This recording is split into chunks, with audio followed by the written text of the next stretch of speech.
Oi, vocês, tudo bem? Sejam muito bem-vindos ao nosso canal Atos Criminais. Para quem não me conhece, meu nome é Cíntia e toda semana eu trago um vídeo novo para vocês aqui no nosso canal. Bom, eu sempre conto com a ajuda de vocês, então se você já puder deixar um like, deixar um comentário, isso ajuda bastante no engajamento, principalmente nas primeiras horas em que esse vídeo é postado aqui no YouTube. E sim, eu conto com a ajuda de vocês. E dito tudo isso, bora lá pro caso de hoje.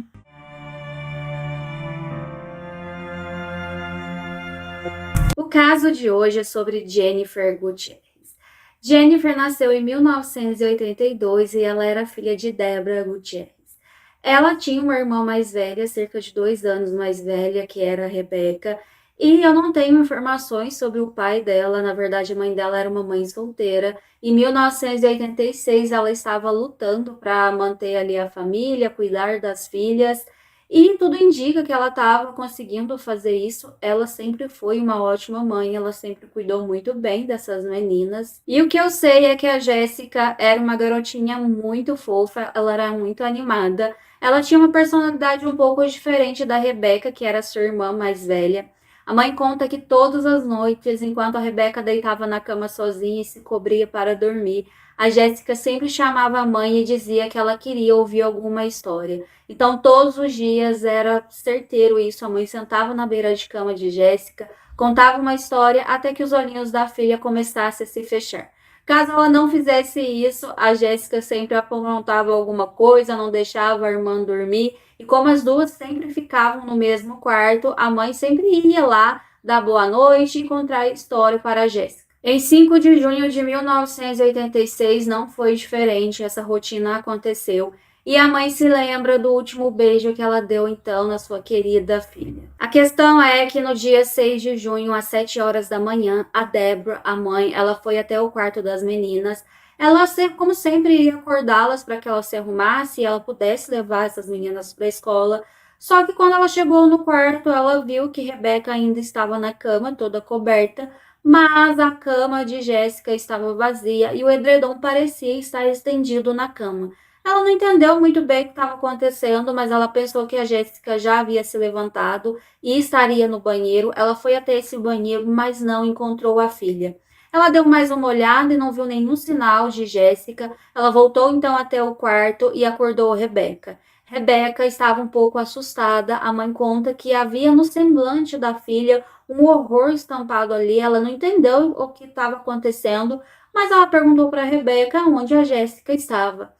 E foi quando então a Rebeca contou que a Jéssica havia sido levada por um mágico de chapéu. A mãe pensou: o quê? O que você está falando? Ela pensou que fosse uma brincadeira da Rebeca. Ela começou a ficar um pouco irritada com aquilo, mas ela percebeu que a sua filha não estava brincando.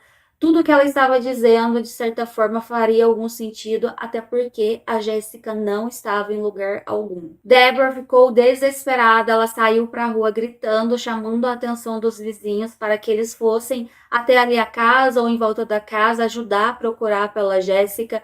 Imediatamente, policiais também chegaram no local, sendo chamados por alguns vizinhos, e eles escutaram aquela história, eles não entenderam muito bem. Quando eles foram até o quarto das meninas, eles perceberam que aquela janela estava aberta. Alguém possivelmente poderia ter sido, sim, né, entrado ali por aquele local. Esses policiais, eles quiseram falar com a Rebeca, que parece ter visto o que aconteceu, e ela estava um pouco assustada, ela parecia um pouco amedrontada. Claro, uma psicóloga também chegou até o local para ajudar ali. Eles queriam extrair alguma informação de Rebeca, de repente ajudasse eles a encontrar a Jéssica. Mas tudo que a Rebeca dizia era que um homem, na verdade parecia um mágico, usando um chapéu mágico, havia entrado pela janela e pegado a irmã dela e saído. Ela contou ali para os policiais, para a psicóloga, que ela não fez nada, ela quis gritar, mas era como se a voz dela não saísse pela boca. Eu acho em particular que ela entrou em estado de choque, ela não estava acreditando no que estava acontecendo. Precisamos falar que a Rebeca tinha 6 anos nessa época. É muito difícil para uma criança nessa idade distinguir o que é realidade, o que é sonho, o que é pesadelo. De repente, ela estava achando que ela estava ali num delírio, sonhando alguma coisa do tipo. A questão é que ela sabe que depois que isso aconteceu, ela não viu mais a irmã. Então, esses policiais perguntaram a ela mais informações sobre essa pessoa, né, ou esse mágico que havia entrado aí e levado a irmã dela. Ela disse que ele parecia ter a pele negra e ele usava um chapéu que, né, como ela já havia dito para os policiais, nesse momento eles entenderam que, na verdade, não era um chapéu mágico, mas sim como um tipo de chapéu de cowboy. Deborah, a mãe, ela contou aos policiais que achou sim aquela janela estar aberta quando ela entrou no quarto, porque todas as noites, se tinha uma coisa que ela fazia, com certeza, era fechar aquela janela e passar um trinco que havia ali, para que, né, não entrasse vento, as meninas ficassem resfriadas ou algo do tipo. Então, os policiais começaram a analisar aquela janela. Eles viram que tinha um vidro que parecia ter uma impressão digital. Não era uma impressão digital completa, mas era algo com o qual eles poderiam trabalhar. E eles também conseguiram encontrar um DNA ali naquela janela. Acontece que estamos falando de 1986, a tecnologia de DNA não era tão desenvolvida quanto a gente conhece hoje, mas enfim, eles tinham esse material para deixar ali, quem sabe um dia, analisar com alguns suspeitos. Várias pessoas ficaram procurando por Jéssica, mas eles não encontraram nada. E o que os investigadores puderam fazer foi levantar algumas hipóteses sobre o que poderia ter acontecido. Inicialmente, eles pensaram que o pai das meninas poderia ter ido até a casa e sequestrado a Jéssica. Eles conseguiram encontrar o pai das meninas, mas ele morava na Califórnia, isso é bem longe da Carolina do Sul, aonde elas moravam, e ele tinha um álibi muito forte, ele tinha um emprego, ele tinha como provar que ele havia batido um ponto, ele havia sido visto por pessoas, então não teria como ele ter entrado na casa e de repente ter raptado a sua própria filha, e ele foi então descartado como um suspeito. Por outro lado, os policiais também chegaram a um segundo suspeito chamado Jerry Gordon. A vizinhança tinha alguma suspeita com relação a ele, ele parecia uma pessoa estranha, então é claro que os investigadores queriam saber mais sobre ele, mas eles notaram, né, que ele também não tinha uma pele negra, como a Rebeca havia mencionado. Ele também tinha um álibi, eles investigaram muito esse homem e não conseguiram ligá-lo ao desaparecimento da Jéssica e ele também foi descartado.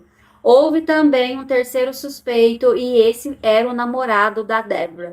Na época, ela namorava um rapaz de 25 anos. Ele costumava frequentar a casa, ele conhecia as meninas. Entretanto, o investigador em particular que conversou com esse namorado da Deborah, ele anotou em seu relatório que esse cara, ele parecia muito pouco com sentimentos com relação àquela situação. Ele não parecia preocupado com o fato de a filha da namorada dele ter desaparecido, que essa menina tinha 4 anos, que de repente poderia estar sozinha em algum lugar ou acompanhada de alguém muito mal. Esse investigador anotou isso porque isso chamou a atenção dele. Ele pensou que ele iria investigar mais sobre, mas acontece que esse investigador, ele acabou falecendo, então ele acabou não seguindo, né, com essa intuição que ele tinha com relação a esse rapaz. Por outro lado, também ele acabou sendo descartado porque ele tinha a pele branca, ele não tinha ali, parece ter a aparência que a Rebeca disse que o homem poderia ter. Entretanto, a gente está falando de uma noite escura, não havia luz, ela pode ter se confundido de repente achar que o homem que usava o chapéu mágico tinha pele negra e na verdade não tinha. Enfim, acontece que esse namorado da Deborah, ele foi descartado e nada procurou-se saber sobre ele. E logo depois disso também ele acabou se mudando da cidade para um outro local.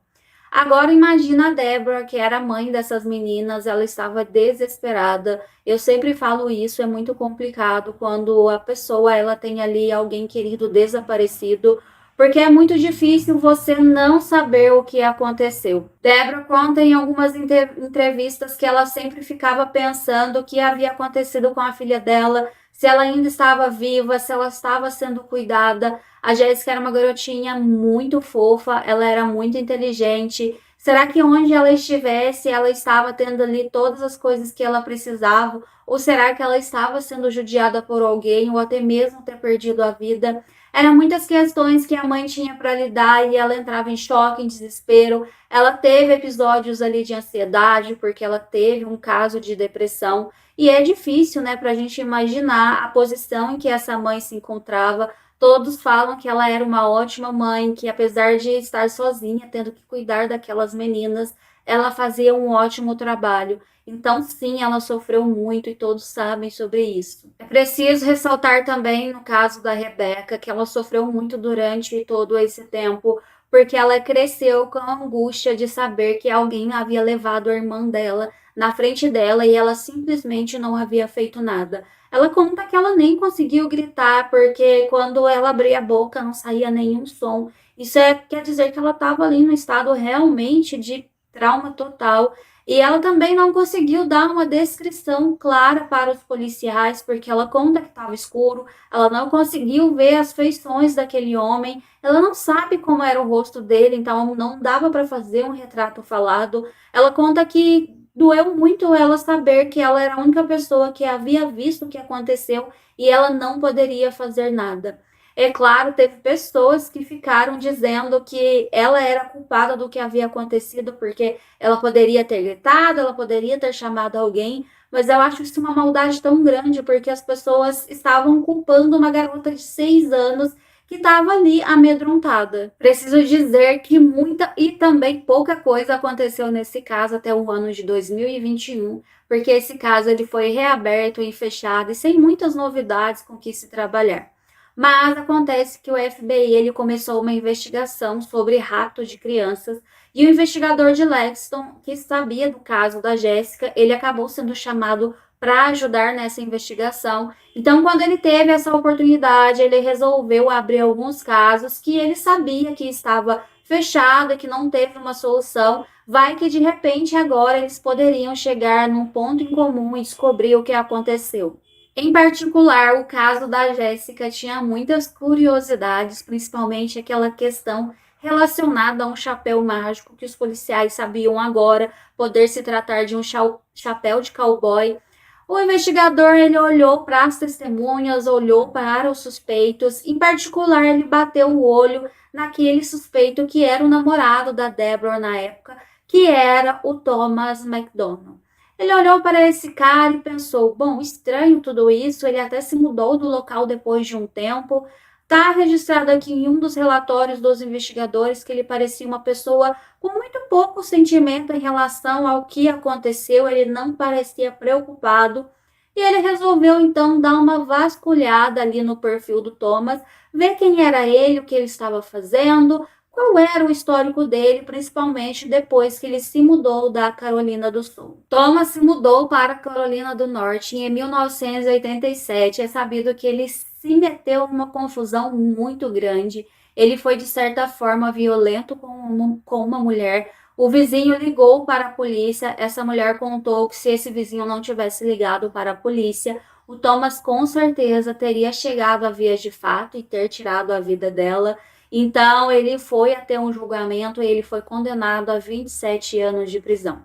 E ele realmente foi preso, mas em vez de ficar 27 anos, ele ficou 10 anos e foi libertado. Depois da prisão, Thomas ele se estabeleceu em Wake Forest. Em 2008, ele voltou aos tribunais para um julgamento. Mas dessa vez não era um julgamento relacionado a ele, mas sim do irmão dele, o Ed McDonald. Eu achei essa família muito complicada, eles estavam envolvidos em várias controvérsias, vamos dizer assim. Esse irmão também estava sendo acusado de tentar ser, né, violento ali com uma mulher, e ele estava ali passando por aquele julgamento, e o Thomas foi ali dizer como o irmão dele, o Ed McDonald, era um ótimo irmão, que na verdade ele havia feito aquilo porque eles tiveram um passado difícil, eles tiveram uma infância complicada, eles sofreram violência durante a infância, então eles tinham vários traumas, mas não teve jeito. Esse irmão também foi condenado a ficar na prisão por algum tempo. Ele havia feito algo muito grave. Sorte ele não ter conseguido tirar a vida da vítima, mas enfim, ele teria que sofrer a penalidade com relação a isso. Uma coisa interessante que o investigador notou é que, falando com algumas pessoas, elas disseram que o Thomas, ele tinha ali, né, sempre ele usava um chapéu que parecia um chapéu de cowboy. Então ele pensou que sim, ele poderia ser a pessoa que entrou pela janela da casa de Deborah naquela noite e ter retirado Jéssica do seio familiar. O investigador de Lexington, que estava trabalhando nesse caso, ele levou todas essas informações para o FBI e eles resolveram fazer uma verificação. Eles nem precisaram chamar o Thomas, porque como ele já havia passado por um processo ali, já havia sido preso, havia ali impressão digital dele, havia material genético. O que eles fariam agora era fazer uma checagem desse material com o material que foi encontrado na casa da Deborah em 1986. E quando eles fizeram a verificação daquela impressão digital, mesmo tendo só uma parte, né, era bem parcial, eles conseguiram verificar que tinha uma alta compatibilidade, então sim, poderia pertencer a ele. Além disso, lembre que eu falei que eles encontraram material genético ali na janela. Na verdade, o que eles encontraram foi uma bituca de cigarro, então eles puderam pegar o DNA dessa bituca de cigarro e comparar com o do Thomas. E pasmem, o DNA era quase que 100% compatível, então sim, eles tinham um caso sólido e eles poderiam tentar levá-lo a um julgamento. Entretanto, eles não tinham corpo, eles não tinham nada com relação a Jéssica. Até esse momento ela estava desaparecida, ninguém sabia nada sobre ela, mas diante ali das provas de tudo que eles haviam reunido, eles poderiam sim conseguir levá-lo a um julgamento e eles realmente conseguiram incriminá-lo com relação a isso. Thomas MacDonald foi preso em 6 de janeiro de 2022, ele estava ali na casa dele, em Wake Forest, e ele estava com 61 anos de idade. E esse caso eu achei muito interessante porque ele foi preso e logo em seguida já marcaram a data do julgamento. Os investigadores não queriam dar muito tempo ali para os advogados apelarem, para que ele pudesse responder em liberdade. A Deborah conta que ela estava na casa dela, ela estava tomando um chá, quando ela recebeu uma ligação dos investigadores. Eles disseram que eles tinham um suspeito e que esse suspeito seria levado a julgamento e que eles a estavam chamando para participar desse julgamento. Ela conta que ela ficou gelada naquele momento, ela não entendeu muito bem o que estava acontecendo. Até aquele momento ela esperava receber uma ligação de alguém dizendo aonde estava a filha dela, mas não era exatamente isso que eles estavam fazendo, mas pelo menos ela poderia olhar para a pessoa que havia feito isso, que havia tirado a filha dela. Então, houve um misto ali de emoções e ela fala um pouco sobre isso numa entrevista que ela deu recentemente. Bom, no início do julgamento, o caso foi apresentado e várias coisas começaram a ser mostradas ali. E uma coisa interessante que eu achei é que em 2007, esse caso, lembra que eu contei para vocês que foi aberto e fechado várias vezes, houve ali uma abertura e a Rebeca, a irmã mais velha, ela foi chamada. Nessa época ela já estava com mais de 20 anos. E os investigadores colocaram várias fotos de várias pessoas usando um chapéu de cowboy e eles pediram para que Rebeca tentasse, né, identificar quem era o homem que ela havia visto naquela noite. Novamente, a Rebeca conta que ela não lembra muita coisa, era como um vulto, ela não conseguia identificar muito bem a pessoa, mas ela apontou para um homem que, na verdade, era o Thomas MacDonald.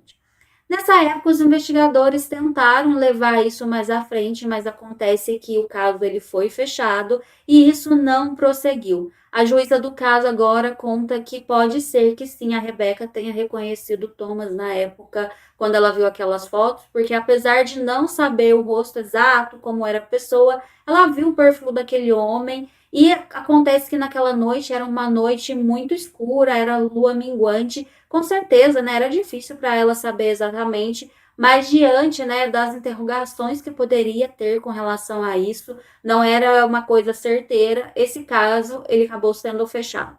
Mas sim, em algum momento, a Rebeca, ela identificou o Thomas como o homem do chapéu mágico. Os advogados de Thomas falaram que levantar essa situação de 2007 era irrelevante, até porque a Rebeca, em 1986, falou que o homem que entrou no quarto tinha pele negra e o Thomas não tinha pele negra. Mas, novamente, era uma lua minguante, não tinha luz, ela pode ter se enganado.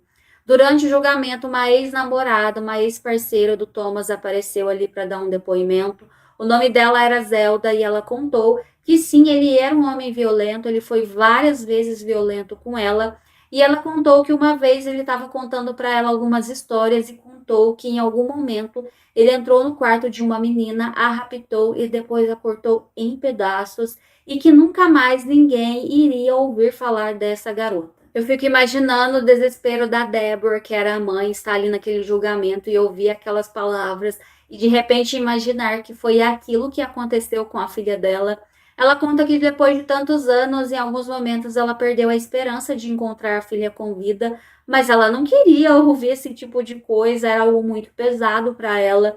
Durante o julgamento foi solicitado ao Thomas que ele dissesse aonde estaria a Jessica, mas ele ficava alegando inocência, que ele não sabia de nada, que ele estava sendo injustiçado, então ele não falou nada sobre isso.